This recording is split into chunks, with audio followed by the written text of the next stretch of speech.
ಎಲ್ಲರಿಗೂ ನಮಸ್ಕಾರ. ನಾನು ನಿಮ್ಮ ಸುಮಾ ಪಾಟೀಲ್, ಶ್ರೀ ಶಕ್ತಿ ಸವಿರುಚಿಯಿಂದ ಇವತ್ತಿನ ಒಂದು ಫುಲ್ ಚಪಾತಿ ಥಾಲಿ ತೊಗೊಂಬಂದನು. ಇದ್ರೊಳಗೆ ಏನೇನೈತಿ ಅಂತ ನಿಮಗೆಲ್ಲರಿಗೂ ಮಾಡೋದು ರೀತಿ ಹೇಳ್ಕೊಂತ ಹೋಗ್ತಾನು. ಇದು ಗುಳುಗಾಯಿ ಅಂತೀರಿ, ಅಂದರೆ ಸೌಂತಿಕಾಯಿ, ಸಣ್ಣ ಸಣ್ಣ ಸೌಂತಿಕಾಯಿ ಗುಳುಗಾಯಿ ಅಂತಾರು, ಮತ್ತು ಸಣ್ಣ ಸೌಂತಿಕಾಯಿ ಅಂತಾರು, ಎಣ್ಗಾಯಿ ಸೌಂತಿಕಾಯಿ ಅಂತಾರು. ಮತ್ತು ಕರಿ ಬಟಾಣಿ ಕಾಳು, ಇದಕ್ಕೆ ಎಣ್ಗಾಯಿಗೆ ಒಂದು ಸ್ವಲ್ಪ ದೊಡ್ಡ ದೊಡ್ಡ ಉಳ್ಳಾಗಡ್ಡಿ ಒಂದೆರಡು ಹೆಂಚಿಟ್ಕೊಳನು, ಕಾಳು ಬಟಾಣಿ ಕಾಳು ಪಲ್ಯಕ್ಕೆ ಸಣ್ಣಗೆ ಹೆಂಚಿಟ್ಕೊಳನು. ಚಪಾತಿಗೆ ಮೇಥಿ ಪರೋಟ ಮಾಡತ್ತ ನಾನು. ಮೇಥಿ ಪರೋಟದಾಗ ಚಪಾತಿ ಹಿಟ್ಟಿಗೆ ಒಂದು ಸ್ವಲ್ಪ ಮೆಂತ್ಯ ಪಲ್ಯ ಹೆಂಚಿಟ್ಕೋಬೇಕು. ಮೆಂತ್ಯ ಪಲ್ಯ ಹೆಂಚಿದ ಕೂಡಲೇನ ಹಾಕಬೇಕು. ಯಾವಾಗಿದ್ರೂ ಹೆಂಚೆ ಬಾಳೋತನ ಇಡಬಾರ್ದು. ಹೆಂಚು ಬಾಳೋತನ ಇಟ್ಟರೆ ಅದಕ್ಕೆ ಕಹಿ ಅಂಶ ಬಿಡ್ತೈತಿ. ಅದಕ್ಕೆ ಒಂದು ಸ್ವಲ್ಪ ಅರಿಶಿನ, ಆಮೇಲೆ ಅಡಿಗೆ ಹಾಕೋ ಸಕ್ರೆ, ಒಂದು ಸ್ವಲ್ಪ ಎಣ್ಣೆ. ಚಪಾತಿ ಹಿಟ್ಟಿಗೆ ನಾದುವಾಗ ಒಂದು ನಾರ್ಮಲ್ ಹಿಟ್ಟು ನಾದ್ಲಿ, ನಾವು ಹಂಗೆ ಯಾವಾಗಾದ್ರೂ ನಾದ್ಲಿ ಒಂದು ಸ್ವಲ್ಪ ಕೈಲೇ ಅದನ್ನೆಲ್ಲ ಉಪ್ಪದು ಹಾಕಿದ್ದಿಂದ ಕಲಿಸ್ಬೇಕು. ಮತ್ತು ನಾನು ಒಂದು ಸ್ವಲ್ಪ ಹಾಲು ಹಾಕಿದ್ನಿ ಇದಕ್ಕೆ, ಅಂದ್ರೆ ಚಲೋ ಆಗ್ತಾವೆ, ಮೆತ್ತಗೆ ಸಾಫ್ಟಾಗ ಚಪಾತಿ ಬರ್ತಾವಂತೆ ಕಾಸ ಹಾಕಿ ಚಂದಾಗ ಒಂದು ಸ್ವಲ್ಪ ನೀರು ಹಾಕ್ಕೊಂಡು ನಾದೇ ಇಟ್ನಿ. ಅಂದರೆ ಚಪಾತಿ ಹಿಟ್ಟು ನಾದುವಾಗೂ ಯಾವಾಗಿದ್ರೂ ಹಿಂಗೆ ಒಂದೇ ಕೈಲೇ ನಾದಬೇಕು, ಎರಡೂ ಕೈಲೇ ಹಿಂಗೆ ಜೋರ್ಲೆ ಮಿಜ್ಜಿ ನಾಯ್ದ್ರೆ ಜಿಗಟಾಗ ಆಗ್ತಾವೆ ಚಪಾತಿ. ನಾವು ಕೈಲಿ ಅಷ್ಟೇ ಇದು ಬಳ್ಳಿನ ಸಹಾಯದಿಂದ ಹೆಂಗೆ ಕಲಿಸ್ತವಲ್ಲ ಹಿಂಗೆ ಕಲಿಸೋ ಚಪಾತಿ ಚಲೋ ಆಗ್ತಾವೆ. ಚಪಾತಿ ಯಾವಾಗಿದ್ರೂ ಮಾಡೋಕ್ಕಿಂತ ಮೊದಲು ಒಂದೆರಡು ತಾಸು ನಾದೆ ನೆನೆ ಇಡಬೇಕು, ಅಂದರೆ ಚಪಾತಿ ಚಲೋ ಆಗ್ತಾವೆ.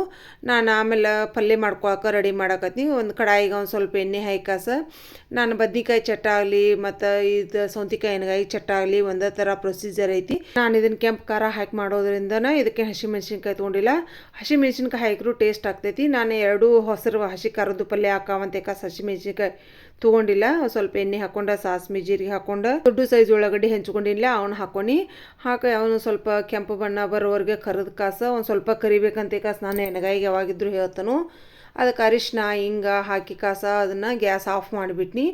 ಒಂದು ಸ್ವಲ್ಪ ಹುಂಚೆಹಣ್ಣು ಹಾಕಿದ್ನಿ. ಆಮೇಲೆ ಆಫ್ ಆದಿಂದ ಅದಕ್ಕೆ ಹುಂಚೆಹಣ್ಣು ಹಾಕಿ ಕಾಸ ಅದಕ್ಕೆ ಒಂದು ಸ್ವಲ್ಪ ಆರಾಕ್ ಬಿಡ್ಬೇಕು. ನಾನು ಯಾವಾಗಿದ್ರೂ ಹೇಳ್ತಾನು ಬದ್ನಿಕಾಯಿ ಎಣ್ಗಾಯಿ ಚಟ್ಟ ಆಗಲಿ ಯಾವುದಾಗಲಿ ಅದು ಒಗ್ಗರಣೆ ಆರಬೇಕು. ಅದೊಂದು ಸ್ವಲ್ಪ ಆರಿದಿಂದ ಪೇಸ್ಟ್ ನಮಗೆ ಜಿಗಟ್ಟಿಗೆ ಚಲೋ ಆಗ್ತೈತೆ ಅನ್ನೋ ಸಂಬಂಧ ನಾನು ಆರಿದಿಂದ ಮಾಡಿರ್ತಾನು.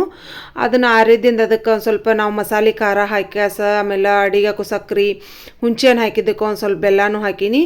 ಮತ್ತು ಗುರೆಳ್ ಪುಡಿ, ಶೇಂಗಾ ಪುಡಿ ಅದೆಲ್ಲ ನಾನು ಮಿಕ್ಸ್ ಮಾಡಿ ಇಟ್ಟಿರ್ತಾನಲ್ಲ, ಶೇಂಗಾ ಕಾಳು, ಬಿಳಿ ಎಳ್ಳ, ಕೊಬ್ಬರಿ ಎಲ್ಲ ಮೂರು ಪುಡಿ ಮಾಡಿ ಇಟ್ಕೊಂಡಿರ್ತಾನಲ್ಲ ಅದನ್ನೂ ಹಾಕೀನಿ. ಅವನ್ನೆಲ್ಲ ಹಾಕಿ ಮಿಕ್ಸಿ ಒಂದು ಸುತ್ತ ಹಾಕ್ಕೊಂಡು ಅಂದ್ರೆ ಸ್ವಲ್ಪ ತರಿಯಾಗಿ ಮಾಡ್ಕೋಬೇಕು. ಇದಕ್ಕೂ ಈ ರೀತಿ ಎಲ್ಲ ಮಾಡ್ಕೊಂಡು ಬದ್ನಿಕಾಯಿ ಎಣ್ಗಾಯಿ ಚಟ್ಟ ಹೆಂಗೆ ಸೇಮ್ ಪ್ರೊಸೀಜರ್ ಇರ್ತೈತಿ. ಇದಕ್ಕೂ ಹಸಿ ಮೆಣಸಿನ್ಕಾಯಿ ಹಾಕೋರಿದ್ರೆ ಒಣ ಖಾರ ಸ್ಕಿಟ್ ಮಾಡ್ಬೋದು. ಹಸಿ ಮೆಣಸಿನ್ಕಾಯಿ ಒಗ್ಗರಣೆ ಒಳಗೆ ಹಾಕೊಂಡ್ರೆ ಅದು ಹಸಿ ಖಾರದ ಟೇಸ್ಟ್ ಬರ್ತೈತಿ. ನಾನು ಇದು ಎಲ್ಲ ಎಣ್ಗಾಯಿಗಳಿಗಾಗಲಿ ಪಲ್ಯಗಳಿಗಾಗಲಿ ಇವೆರಡೂ ಥರ ಪುಡಿ ಹಾಕ್ತೇವೆ. ಈ ಸೌಂತಿಕಾಯಿ ಇವನ್ನ ನಡಕ್ಕೆ ಬದ್ನಿಕಾಯಿ ಹೆಂಗೆ ಹೆಂಚ್ತವಲ್ಲ ಅದೇ ರೀತಿ ಇವನು ಸೌಂತಿಕಾಯಿ ಹೆಂಚಿಟ್ಕೋಬೇಕು. ಹೆಂಚಿಟ್ಕೊಂಡು ಇದನ್ನೇನು ಪೇಸ್ಟ್ ಮಾಡ್ಕೊಂಡಿರ್ತವಲ್ಲ ಒಂದು ಸ್ವಲ್ಪ ಟೇಸ್ಟ್ ನೋಡಿ ಕಾಸ ಮತ್ತು ಬೇಕಂದ್ರೆ ಉಪಕಾರ ಹಾಕೊಂಡು ಕಾಸ ಅದನ್ನು ಬದ್ನಿಕಾಯಿ ಎಣ್ಗಾಯಿ ತುಂಬೋ ರೀತಿನೇ ಇದನ್ನು ಸೌಂತಿಕಾಯಿ ಎಣ್ಗಾಯಿ ತುಂಬಬೇಕು. ಈ ಪೇಸ್ಟ್ ಮನೆಯೆಲ್ಲ ಘಮ ಘಮ ವಾಸ ಬರಾಕತ್ತಿತ್ತು. ಈ ಸಲ ಪೇಸ್ಟ್ ಆಮೇಲೆ ಇದಕ್ಕೆ ಸೌಂತಿಕಾಯಿ ಎಣ್ಗಾಯಿಗೆ ಏನೋ ಭಾಳ ಮನೆ ಎಲ್ಲ ಮಾಡ್ಸತ್ತಿತ್ತು, ಟೇಸ್ಟ್ ಭಾಳ ಆಗಿತ್ತು. ಈ ರೀತಿ ಅವಕ್ಕೆ ಸೌಂತಿಕಾಯಿಗೆ ಎಲ್ಲ ಪೇಸ್ಟ್ ತುಂಬಿ ಕಾಸ ಅದಕ್ಕೆ ನೀರು ಅದ್ರ ತಕ್ಕಂಗೆ, ಅಂದರೆ ಇದು ಸೌಂತಿಕಾಯಿ ಸ್ವಲ್ಪ ಬಿರ್ಸಿರ್ತೈತಿ, ಒಂದು ಸ್ವಲ್ಪ ನೀರು ಹೆಚ್ಚಿಗೆ ಹಾಕಬೇಕು. ಅದನ್ನು ಒಂದು ಸ್ವಲ್ಪ ಬಿರ್ಸಗೆ ತಿನ್ನೋರು ಇಷ್ಟಪಡೋರಿದ್ರೆ ಬಿರ್ಸಗೆ ತಿನ್ಬೋದು. ಅಂದರೆ ಇದು ಸ್ವಲ್ಪ ಗಟ್ಟಿನೇ ಇದ್ರೂ ಟೇಸ್ಟ್ ಆಗ್ತೈತಿ, ಭಾಳ ಕುದ್ರೆ ಟೇಸ್ಟ್ ಆಗೋದಿಲ್ಲ. ಒಂದು ಸ್ವಲ್ಪ ಬಿರ್ಸಿದ್ರೂ ಟೇಸ್ಟ್ ಆಗ್ತೈತಿ. ಈ ರೀತಿ ಸೌಂತಿಕಾಯಿ ಪಲ್ಯ ಆಯ್ತಿದೆ. ಸೌಂತಿಕಾಯಿ ಎಣ್ಗಾಯಿ ಇವ ಜವಾರಿ ವಟಾಣಿ ಕಾಳು ಇವನ್ನ ರಾತ್ರಿನ ನೆನೆ ಹಾಕಬೇಕು. ಅಂದರೆ ಇದಕ್ಕೆ ನಾವು ಜವಾರಿ ವಟಾಣಿ ಕಾಳು ಅಂತವು, ಕರಿ ವಟಾಣಿ ಕಾಳು ಅಂತಾರು. ಅದನ್ನು ಒಂದೆರಡು ಸೀಟಿ ಹೆಚ್ಚಿಗೆ ಮಾಡ್ಕೋಬೇಕು. ನಾರ್ಮಲ್ ವಟಾಣಿ ಕಾಳು ಕುದಿಸೋಕ್ಕಿಂತ ಇದೊಂದು ಸ್ವಲ್ಪ ಕಾಳು ಬೆರೆಸಿರ್ತೈತಿ. ಒಂದು 2-3 ಸೀಟಿ ಹೆಚ್ಚಿಗೆ ಮಾಡಬೇಕು.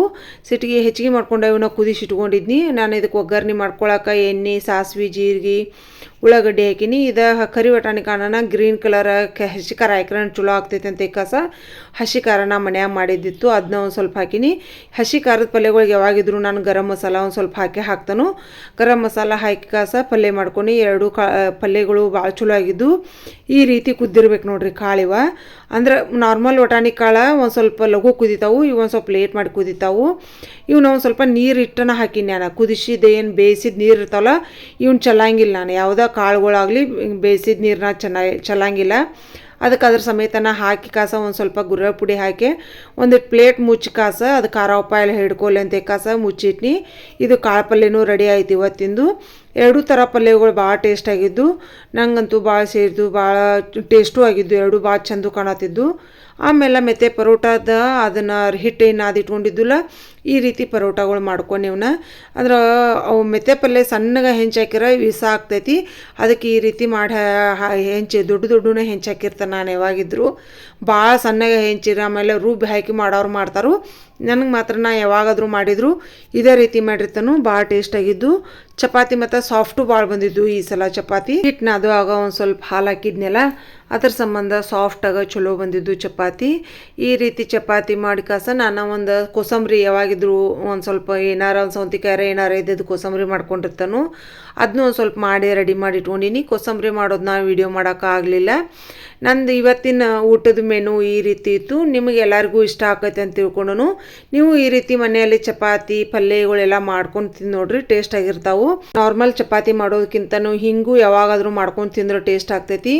ಈ ರೀತಿ ನಾನು ಪ್ಲೇಟಿಗೆ ಸರ್ವ್ ಮಾಡ್ಕೊಂಡು ಶೇಂಗಾ ಚಟ್ನಿ, ಮೊಸರು, ಎಣಗಾಯಿ, ಕಾಳು ಪಲ್ಯ, ಕೋಸಂಬರಿ ಮತ್ತು ಉಪ್ಪಿನಕಾಯಿ, ಮಜ್ಜಿಗೆ ಯಾವ್ದಾರ ಪ್ಲೇನ್ ಮಜ್ಜಿಗೆರ, ಒಗ್ಗರ್ಣೆ ಮಜ್ಜಿಗೆರ, ಕಡಿಗೆ ಮಜ್ಜಿಗೆ ಆಮ್ರಾರ ಏನಾರ ಮಾಡ್ಕೊಂಡೇ ಇರ್ತೇವೆ ನಾವು.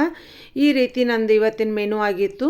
ನಿಮಗೆಲ್ಲರಿಗೂ ನಮ್ಮ ಅಡುಗೆ ನಾನು ಎಲ್ಲ ವಿಡಿಯೋಗಳು ಆಮೇಲೆ ಪೂಜಾ ವಿಡಿಯೋಗಳು ಎಲ್ಲ ನಿಮಗೆ ಇಷ್ಟ ಆಗತ್ತಾವ ಅಂತ ತಿಳ್ಕೊಂಡು ಎಲ್ಲರೂ ಇನ್ನೂ ಹೆಚ್ಚು ಲೈಕ್ ಮಾಡಿರಿ, ಶೇರ್ ಮಾಡಿರಿ, ಕಮೆಂಟ್ಸ್ ಮಾಡಿರಿ ಮತ್ತು ಎಲ್ಲರೂ ಸಬ್ಸ್ಕ್ರೈಬ್ ಮಾಡೋದಂತೂ ಮರ್ಯಾಕೆ ಹೋಗಬೇಡ್ರಿ. ಎಲ್ಲರಿಗೂ ತುಂಬ ಧನ್ಯವಾದಗಳು. Thank you so much.